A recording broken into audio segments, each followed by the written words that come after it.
दोस्तों इस वीडियो में आपको बताऊंगा 25 अति महत्वपूर्ण प्रश्न दोस्तों जो साइंस और जनरल अवेयरनेस लिए गए हैं। दोस्तों ये सारे प्रश्न सभी परीक्षाओं के लिए महत्वपूर्ण है। दोस्तों आप कोई सा भी गवर्नमेंट एग्जाम देंगे तो आपके पेपर में ये सब प्रश्न हमेशा देखने को मिलेंगे। जो दोस्तों परीक्षाओं में बार बार प्रश्न पूछे जाते हैं, रिपीट करते हैं, उन प्रश्नों को दोस्तों इस वीडियो में शामिल किया हूं। इसलिए दोस्तों आप सभी प्रश्नों को ध्यान से देखेंगे और याद करते हुए चलेंगे। और जिन प्रश्नों के दोस्तों आंसर आपको पता होगा उसे दोस्तों आप कमेंट भी जरूर करिएगा। तो देखिएगा दोस्तों, पहला क्वेश्चन है, हमेशा पूछा जाने वाला ये प्रश्न है विद्युत द्वारा लगी हुई आग को रोकने हेतु किसका प्रयोग होता है। तो चारों ऑप्शन को पढ़िए और कमेंट भी करिए। और दोस्तों इसका सही आंसर हो जाएगा ऑप्शन नंबर ए, पायरीन यानी कि CCl4 यानी कि कार्बन टेट्राक्लोराइड भी जिसे कहा जाता है। इसके क्या यूज होता है दोस्तों, जो विद्युत द्वारा आग लगती है यानी कि बिजली द्वारा जो आग लगती है उसको बुझाने के काम में लाया जाता है पायरीन का। ठीक है, तो इसे याद रखेंगे CCl4 यानी कार्बन टेट्राक्लोराइड। अगला क्वेश्चन देखिएगा दोस्तों, दूसरा क्वेश्चन भी मोस्ट इंपॉर्टेंट है, हमेशा पूछा जाता है यह प्रश्न। निम्न में से कौन सा जल विलेय विटामिन है, यानी कि जल में घुलनशील विटामिन आपको बताना है। चारों ऑप्शन को रीड करिए और कमेंट भी करते रहिए।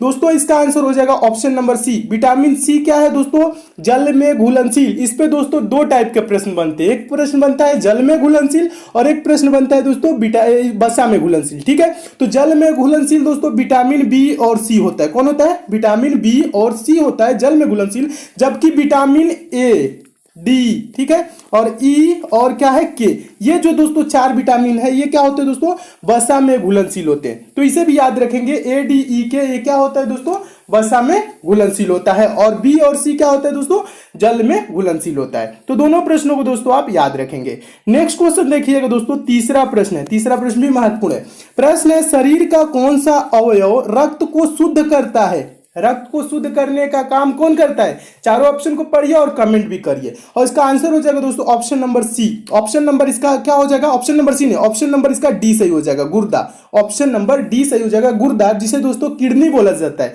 ये क्या करता है दोस्तों, ब्लड को शुद्ध करने का काम करता है, प्यूरिफाई करने का काम करता है गुर्दा, जिसे किडनी भी कहा जाता है। किडनी भी लिखा रहे तो आप कंफ्यूज नहीं होंगे। नेक्स्ट क्वेश्चन देखिए, अगला क्वेश्चन क्या है दोस्तों, अगला क्वेश्चन भी इंपॉर्टेंट है। चौथा प्रश्न दोस्तों, मानव में, ठीक है, निम्न सहायक पाचन अंग नहीं है। मानव में यानी कि मनुष्य में सहायक पाचन अंग नहीं है। सहायक पाचन अंग कौन से नहीं है, लार ग्रंथि होता है, पित्ताशय यह भी सहायक पाचन अंग है, और जीभ यह भी सहायक पाचन अंग है, और कोलन, ये कोलन दोस्तों सहायक पाचन अंग नहीं है होता है। ठीक है, ये दोस्तों क्या होता है, बड़ी आंत का एक भाग होता है। कोलन क्या होता है, बड़ी आंत का एक हिस्सा होता है यानी कि भाग होता है। और ये लार ग्रंथियां, पित्ताशय, जीभ, ये सब क्या है, सहायक पाचन अंग है। ठीक है, तो इसे भी याद रखेंगे। अगला क्वेश्चन देखिएगा, पांचवा प्रश्न है। पांचवा प्रश्न भी महत्वपूर्ण है, बहुत बार पूछा जा चुका है।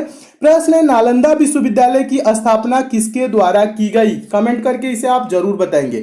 इसका दोस्तों सही आंसर क्या हो जाएगा, ऑप्शन नंबर इसका डी सही हो जाएगा, कुमार गुप्त दोस्तों प्रथम द्वारा नालंदा विश्वविद्यालय की स्थापना की गई। तो इसे भी याद रखेंगे। यह भी प्रश्न क्या है दोस्तों, ये भी प्रश्न मोस्ट इंपॉर्टेंट है क्योंकि बहुत बार परीक्षा में यह पूछा जा चुका है। नेक्स्ट क्वेश्चन देखिएगा, आपका छठा प्रश्न है दोस्तों। इस वीडियो को आप लास्ट तक जरूर देखिएगा। लास्ट में कुछ मोस्ट इंपॉर्टेंट क्वेश्चन को शामिल किया हूं जो हमेशा परीक्षाओं में पूछे जाते हैं, बार बार पूछे गए हैं। तो इसलिए दोस्तों इस प्रश्न वीडियो को क्या करेंगे, लास्ट तक देखेंगे। लास्ट तक देखेंगे तो सारे इंपॉर्टेंट क्वेश्चन दोस्तों क्या होंगे, आपको कवर हो जाएंगे। ठीक है, तो देखिए अगला क्वेश्चन है छठा प्रश्न। छठा प्रश्न क्या है, निम्नलिखित में से किसे भारत का बिस्मार्क कहा जाता है। तो इसका दोस्तों आंसर क्या हो जाएगा, ऑप्शन नंबर ए सही हो जाएगा, सरदार वल्लभ भाई पटेल को भारत का बिस्मार्क कहा जाता है। और लौह पुरुष किसे कहा जाता है दोस्तों, लौह पुरुष भी सरदार वल्लभ भाई पटेल को ही कहा जाता है। तो ये भी याद रखेंगे, लौह पुरुष किसे कहा जाता है, भारत का बिस्मार्क किसे कहा जाता है, सरदार वल्लभ भाई पटेल। नेक्स्ट क्वेश्चन देखिए दोस्तों, अगला क्वेश्चन सातवां क्वेश्चन भी महत्वपूर्ण है। प्रश्न है सरकारी संपत्ति को नष्ट न करना क्या है। सरकारी संपत्ति को नष्ट न करना क्या है, सकारात्मक कर्तव्य, कानूनी कर्तव्य, नागरिक कर्तव्य, निषेधात्मक कर्तव्य। तो इसका दोस्तों सही आंसर हो जाएगा कौन सा, ऑप्शन नंबर इसका सही हो जाएगा सी, नागरिक कर्तव्य। ठीक है, सरकारी संपत्ति को नष्ट न करना नागरिक कर्तव्य है। ठीक है, इसे भी याद रखेंगे। अगला क्वेश्चन देखिए, आठवां प्रश्न भी महत्वपूर्ण है। प्रश्न है खाने के सोडे का रासायनिक नाम क्या है। तो खाने का सोडे का रासायनिक नाम क्या है, ऑप्शन चारों पढ़िए और कमेंट भी करिए। इसका आंसर हो जाएगा option number A, sodium bicarbonate. खाने के सोडे का रासायनिक नाम सोडियम बाइकार्बोनेट है। और इसका दोस्तों रासायनिक सूत्र क्या होता है, देख लीजिएगा, NaCl। NaH और क्या होता है CO3, NaHCO3 होता है, इसे भी याद रखेंगे, सोडियम बाइकार्बोनेट। ठीक है, नेक्स्ट क्वेश्चन देखिए, अगला क्वेश्चन है नौवां प्रश्न। नौवां प्रश्न भी महत्वपूर्ण है। प्रश्न है, निम्नलिखित में कौन सा प्रत्यक्ष कर नहीं है? आयकर, निगम कर, संपत्ति कर, सेवा कर। अब इसमें आपको बताना है कौन सा प्रत्यक्ष कर नहीं है। तो दोस्तों ये हो जाएगा, आयकर क्या होता है? ये प्रत्यक्ष कर होता है। निगम कर क्या होता है? ये भी प्रत्यक्ष कर। संपत्ति कर क्या होता है? प्रत्यक्ष कर। जबकि दोस्तों सेवा कर क्या होता है? दोस्तों सेवा कर अप्रत्यक्ष कर है। ठीक है, सेवा कर दोस्तों प्रत्यक्ष कर नहीं है, यह केंद्र सरकार का अप्रत्यक्ष कर है। ठीक है, तो ये भी पूछा जाता है कौन सा प्रत्यक्ष कर है, कौन सा अप्रत्यक्ष कर है, इससे भी रिलेटेड प्रश्न परीक्षाओं में पूछे जाते हैं। और यह भी पूछा गया है सेवा कर क्या है, तो ये क्या है दोस्तों? अप्रत्यक्ष कर है। ठीक है, प्रत्यक्ष कर नहीं है। नेक्स्ट क्वेश्चन देखिए, 10वां प्रश्न मोस्ट इंपॉर्टेंट, हमेशा पूछा जाता है प्रश्न। जैन धर्म के 23वें तीर्थंकर कौन थे? ऋषभदेव, पार्श्वनाथ, नेमिनाथ, महावीर।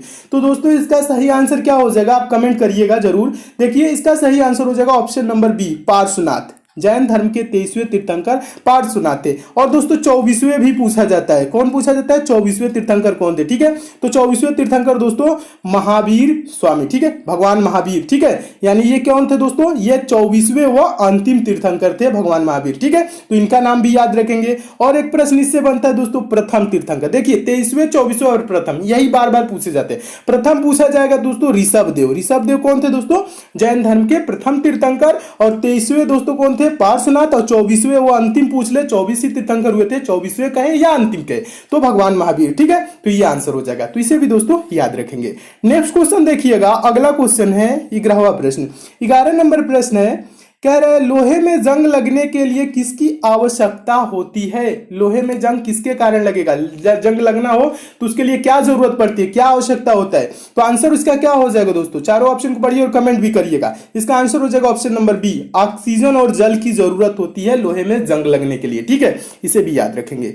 नेक्स्ट क्वेश्चन देखिए, अगला क्वेश्चन है, दक्षिणी पश्चिमी मानसून की शुरुआत डॉट डॉट डॉट महीने में होती है, यानी कि किस महीने में होती है? तो इसका दोस्तों आंसर हो जाएगा ऑप्शन नंबर बी, जून जुलाई में। दक्षिणी पश्चिमी मानसून की शुरुआत जून जुलाई महीने में होती है।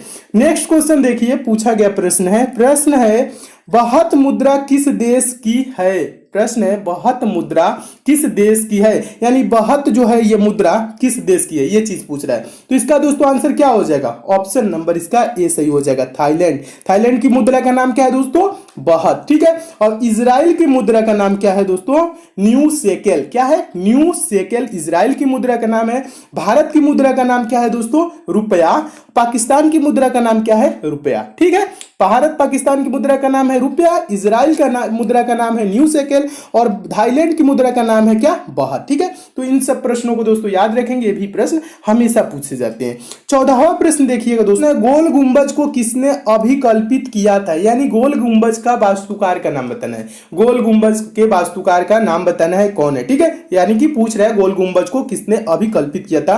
तो इसका आंसर दोस्तों क्या हो जाएगा? ऑप्शन नंबर इसका डी सही हो जाएगा। दाबुल के याकूत गोल गुंबज के वास्तुकार हैं। और गोल गुंबज क्या है दोस्तों? बीजापुर के। देखिए गोल गुंबज कहां है, ये भी पूछा जाता है, बीजापुर में। और गोल गुंबज दोस्तों बीजापुर के सुल्तान मोहम्मद आदिल शाह का मकबरा है। और इसके वास्तुकार कौन है? दाबुल के याकूत। कौन है? दाबुल के याकूत। नाम याद रखेंगे, ये पूछा जाता है। अगला दोस्तों क्वेश्चन देखिए, अगला क्वेश्चन मोस्ट इंपॉर्टेंट है, हमेशा दोस्तों ये प्रश्न आपका परीक्षाओं में पूछा जाता है। कौन प्रश्न है? राष्ट्रीय खेल दिवस मनाया जाता है। राष्ट्रीय खेल दिवस किस तिथि को मनाया जाता है, यानी कि किस तारीख को मनाया जाता है? आंसर इसका दोस्तों क्या हो जाएगा? ऑप्शन नंबर इसका ए सही हो जाएगा। प्रत्येक वर्ष दोस्तों 29 अगस्त को राष्ट्रीय खेल दिवस मनाया जाता है। और दोस्तों 11 जुलाई को क्या मनाया जाता है, ये भी पूछा जाता है। विश्व जनसंख्या दिवस कब मनाया जाता है? तो 11 जुलाई को प्रत्येक वर्ष विश्व जनसंख्या दिवस मनाया जाता है। और 28 जुलाई को दोस्तों क्या मनाया जाता है, इसे भी याद रखेंगे, विश्व प्रकृति संरक्षण दिवस। विश्व प्रकृति संरक्षण दिवस कब मनाया जाता है दोस्तों? प्रत्येक वर्ष 28 जुलाई को। ठीक है, और 12 अगस्त को दोस्तों क्या मनाया जाता है, इसे भी याद रखेंगे, सारे प्रश्न पूछे जाते हैं। विश्व युवा दिवस। विश्व युवा दिवस कब मनाया जाता है दोस्तों? 12 अगस्त को। ठीक है, तो ये भी क्या रखेंगे दोस्तों, इसे भी याद रखेंगे, ये भी प्रश्न बहुत बार परीक्षाओं में पूछा जा चुका है। नेक्स्ट क्वेश्चन देखिएगा दोस्तों, अगला क्वेश्चन है आपका 16 नंबर प्रश्न है। देखिए दोस्तों 16वां प्रश्न देखने से पहले 15वां में आपको थोड़ा सा कंफ्यूजन यहाँ पे हो सकता है दोस्तों। यहाँ 12 अगस्त जो दिया है दोस्तों, यह क्या होता है? 12 अगस्त को दोस्तों विश्व युवा दिवस मनाया जाता है। और दोस्तों एक और इससे रिलेटेड प्रश्न बनता है, राष्ट्रीय युवा दिवस वो कब मनाया जाता है दोस्तों? 12 जनवरी को मनाया जाता है, कंफ्यूज ना होइएगा, ठीक है। 12 अगस्त को क्या मनाया जाता है दोस्तों? विश्व युवा दिवस, और यानी कि इंटरनेशनल यूथ डे, ठीक है। और 12 अगस्त को क्या हो गया दोस्तों? विश्व युवा दिवस, ठीक है। और ये 12 जनवरी को क्या? राष्ट्रीय युवा दिवस। दोनों प्रश्न पूछे जाते हैं, दोनों प्रश्न में दोस्तों आप कंफ्यूज नहीं होंगे। राष्ट्रीय पूछेगा तो 12 जनवरी और विश्व युवा दिवस पूछेगा तो 12 अगस्त, ठीक है। अब देखिएगा दोस्तों 16वां प्रश्न, 16 नंबर प्रश्न है दोस्तों, सर्वेंट्स ऑफ इंडिया सोसाइटी की स्थापना किसने की? 16वां प्रश्न भी इंपॉर्टेंट है। चारों ऑप्शन को पढ़िए और कमेंट जरूर कीजिएगा इसका आंसर। देखिए इसका आंसर सही हो जाएगा गोपाल कृष्ण गोखले ने। सर्वेंट्स ऑफ इंडिया सोसाइटी की स्थापना गोपाल कृष्ण गोखले ने की। और दोस्तों महात्मा गांधी के राजनीतिक गुरु कौन थे? गोपाल कृष्ण गोखले, ये भी याद रखेंगे, ठीक है। नेक्स्ट क्वेश्चन देखिए, अगला क्वेश्चन है 17 नंबर प्रश्न। प्रश्न है जिला न्यायाधीश किसके नियंत्रण के अधीन होता है? जिला न्यायाधीश किसके नियंत्रण के अधीन होता है? तो इसका आंसर क्या हो जाएगा? ऑप्शन नंबर बी, उच्च न्यायालय यानी हाई कोर्ट के अधीन होता है, इसे भी याद रखेंगे। नेक्स्ट क्वेश्चन देखिएगा, अगला क्वेश्चन पूछा गया प्रश्न है, नियंत्रित मुद्रा स्फीति की मध्य श्रेणी को क्या कहा जाता है? नियंत्रित मुद्रा स्फीति की मध्य श्रेणी को क्या कहा जाता है? तो दोस्तों इसका आंसर हो जाएगा ऑप्शन नंबर ए, प्रत्यय स्फीति। प्रत्यय स्फीति कहा जाता है, या कह लीजिए सन स्फीति, ठीक है। सन स्फीति या प्रत्यय स्फीति नियंत्रित मुद्रा स्फीति की मध्य श्रेणी को कहा जाता है। नेक्स्ट क्वेश्चन देखिएगा, 19 नंबर प्रश्न भी महत्वपूर्ण प्रश्न है। प्रश्न है अग्नि 5 एक अंतर्महाद्वीपीय बैलिस्टिक मिसाइल है, इसकी मारक क्षमता है, इसकी मारक क्षमता कितनी है? अग्नि 5 की। इसका दोस्तों आंसर हो जाएगा कौन सा? ऑप्शन नंबर, चारों ऑप्शन पढ़िए और कमेंट भी करिए। और इसका आंसर हो जाएगा ऑप्शन नंबर सी, 5000 किलोमीटर से अधिक। अग्नि 5 एक अंतर्महाद्वीपीय बैलिस्टिक मिसाइल है, इसकी मारक क्षमता दोस्तों 5000 किलोमीटर से अधिक है, इसे भी याद रखेंगे, पूछा गया प्रश्न है। नेक्स्ट क्वेश्चन देखिएगा, मोस्ट इंपोर्टेंट प्रश्न और हमेशा दोस्तों पूछा जाने वाला प्रश्न। प्रश्न है हमारे सौर मंडल में सबसे गर्म ग्रह कौन सा है? यह प्रश्न पूछा जाता है और इसका आंसर ज्यादा स्टूडेंट क्या कर देते हैं? गलत, ठीक है। इसका सही आंसर क्या होगा दोस्तों? ऑप्शन नंबर कौन सा सही हो जाएगा? ऑप्शन नंबर ए, शुक्र ग्रह, ठीक है। हमारे सौर मंडल में सबसे गर्म ग्रह दोस्तों शुक्र है, याद रखेंगे, हमेशा पूछा जाता है। और दोस्तों शुक्र ग्रह को पृथ्वी का सबसे निकटतम ग्रह भी है, यानी शुक्र ग्रह क्या है दोस्तों? पृथ्वी का सबसे निकटतम ग्रह और सबसे चमकीला ग्रह भी पूछा जाता है, तो उसका आंसर भी दोस्तों क्या हो जाएगा? शुक्र हो जाएगा। और सबसे गर्म तो आपको पता ही है कौन है, यही है शुक्र, ठीक है। गर्म ग्रह पूछ रहे हैं तो शुक्र। और यह भी पूछा जाता है दोस्तों पृथ्वी की बहन किसे कहा जाता है? शुक्र को कहा जाता है। शाम का तारा किसे कहा जाता है? शुक्र को कहा जाता है। वह भोर का तारा किसे कहा जाता है? शुक्र को कहा जाता है। तो शुक्र ग्रह से इतने इंपॉर्टेंट प्रश्न बनते हैं, तो इसे आप दोस्तों याद रखेंगे। नेक्स्ट क्वेश्चन देखिएगा, अगला क्वेश्चन है 21 नंबर क्वेश्चन है। प्रश्न है बल्ब फूटने पर आवाज होती है क्योंकि? चारों ऑप्शन को पढ़ेंगे उसके बाद कमेंट करेंगे। इसका आंसर हो जाएगा ऑप्शन नंबर ए, इसके अंदर निर्वात होता है। बल्ब फूटने पर आवाज होती है क्योंकि इसके अंदर निर्वात होती है। दोस्तों जब बल्ब टूटता है तो बाहर की वायु, ठीक है, उस शून्य यानी कि निर्वात स्थान को भरने के लिए तेजी से अंदर प्रवेश करती है। यही कारण है कि बल्ब टूटने पर आवाज होती है, ठीक है। तो इसका क्या हो जाएगा? ऑप्शन नंबर ए सही हो जाएगा, इसे भी याद रखेंगे। नेक्स्ट क्वेश्चन देखिएगा, 22वां प्रश्न भी महत्वपूर्ण है दोस्तों। 22वां प्रश्न देखने से पहले आपको बता दूं दोस्तों, अगर आप मैथ में वीक है, मैथ बेसिक से, जीरो लेवल से, चैप्टर वाइज दोस्तों पढ़ना चाहते हैं, तो दोस्तों आपके लिए मैं एक चैनल बनाया हूं जिसका लिंक दोस्तों नीचे डिस्क्रिप्शन बॉक्स में दे दिया हूं। दोस्तों आप उस चैनल पर जाके चैनल को सब्सक्राइब कर लीजिए, नोटिफिकेशन बेल को ऑन कर लीजिए, जहां पे दोस्तों मैं मैथ बेसिक से पढ़ा रहा हूं, जीरो लेवल से पढ़ा रहा हूं और चैप्टर वाइज पढ़ा रहा हूं। कुछ दिनों में दोस्तों वहां पे जब सारी मैथ के आपकी चैप्टर समाप्त हो जाएंगी दोस्तों, आप भी मैथ के प्रश्नों को सेकंडों में सॉल्व करने लगेंगे, वो भी बिना पेन उठाए। तो मैथ में थोड़ी सी भी प्रॉब्लम होती है तो उस चैनल पर जरूर जाए, जिसका लिंक दोस्तों नीचे डिस्क्रिप्शन बॉक्स में दे दिया हूं। अब देखिएगा दोस्तों 22वां प्रश्न। 22वां प्रश्न क्या कह रहे हैं? सुनामी है, सुनामी क्या है? चार ऑप्शन आपको दिख रहा है, ठीक है। इसमें आपको बताना है सुनामी क्या है। तो दोस्तों आपको बता दूं, समुद्र के भीतर अचानक जब जब बड़ी तेजी से हलचल होने लगती है तो उसमें तूफान उठता है। क्या उठता है? तूफान उठता है जो जबरदस्त आवेश के साथ आगे बढ़ता है और इन्हीं भूकंप के कारण, ठीक है, उत्पन्न विशाल लहरों को सुनामी कहते हैं। तो क्या हो जाएगा दोस्तों? भूकंप के कारण उत्पन्न विशाल समुद्री लहरें को क्या बोला जाता है? सुनामी। ठीक है, ऑप्शन नंबर कौन सा हो जाएगा? सी सही हो जाएगा, इसे भी याद रखेंगे। अगला क्वेश्चन देखिए दोस्तों, अगला क्वेश्चन भी इंपॉर्टेंट है। प्रश्न है, ऊपरी सदन यानी राज्यसभा के कितने सदस्यों की नियुक्ति भारत के राष्ट्रपति द्वारा की जा सकती है? आंसर क्या हो जाएगा? चारों ऑप्शन को पढ़िए और कमेंट भी करिएगा, हमेशा पूछा जाता है। आंसर हो जाएगा ऑप्शन नंबर बी, 12 सदस्य। ठीक है, इसे भी याद रखेंगे। नेक्स्ट क्वेश्चन देखिए, 24 नंबर क्वेश्चन है, इंपॉर्टेंट है।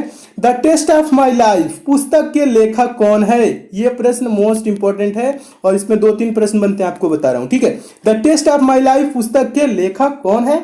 तो दोस्तों इसका आंसर क्या हो जाएगा? ऑप्शन नंबर ए सही हो जाएगा, Yuvraj Singh. The test of my life पुस्तक के लेखक युवराज सिंह है। और एक और प्रश्न बनता है दोस्तों, प्लेइंग इट माई वे पुस्तक के लेखक कौन है? ये सचिन तेंदुलकर है। कौन है? सचिन तेंदुलकर द्वारा लिखित पुस्तक का नाम क्या है दोस्तों? प्लेइंग इट माई वे। इसे भी याद रखेंगे। और एक और प्रश्न इससे रिलेटेड बनता है दोस्तों, one day cricket playing the one day game. ठीक है, ये प्रश्न बना है। ठीक है, तो ये मतलब क्या, पुस्तक के लेखक कौन है? तो एडम गिलक्रिस्ट। ठीक है, एडम गिलक्रिस्ट द्वारा लिखित पुस्तक क्या है? One day cricket playing the one day game. ठीक है, इनका नाम है। ठीक है, क्या इस पुस्तक का नाम है और इसके लेखक कौन है? Adam Gilchrist. ठीक है, इसे भी याद रखेंगे। नेक्स्ट क्वेश्चन देखिएगा, इस पे 2 टाइप के प्रश्न बनते हैं, सूर्य ग्रहण और चंद्र ग्रहण, हमेशा पूछे जाते हैं, तो इसमें आप कंफ्यूज ना होइएगा। देखिए प्रश्न है, सूर्य ग्रहण होता है जब, कब होता है दोस्तों सूर्य ग्रहण?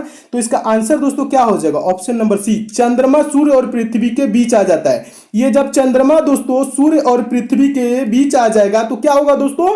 तब सूर्य ग्रहण होगा। और इस एक और प्रश्न बनता है, चंद्र ग्रहण कब होता है? याद रखेंगे, चंद्र ग्रहण दोस्तों कब होता है? जब पृथ्वी सूर्य और चंद्रमा के बीच आ जाए तब क्या होता है दोस्तों?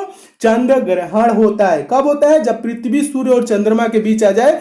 यहाँ पे क्या होगा दोस्तों? चंद्र ग्रहण होगा। और यहाँ पे जब क्या होगा दोस्तों? चंद्रमा बीच में आ जाए पृथ्वी और सूर्य के, तब क्या होगा दोस्तों? सूर्य ग्रहण। और भी इससे 2 प्रश्न बनते हैं, चंद्र ग्रहण किस दिन होता है?